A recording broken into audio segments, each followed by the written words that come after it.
ကုန်မယ်ရေစီးနေတာမမလေးဒါလေ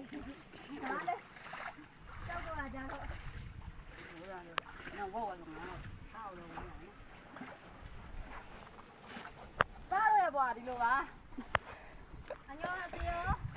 စီရကျမတို့ရဲ့ကုကုကန်နေရပါတော့နော်တကယ်ကောင်းအဲ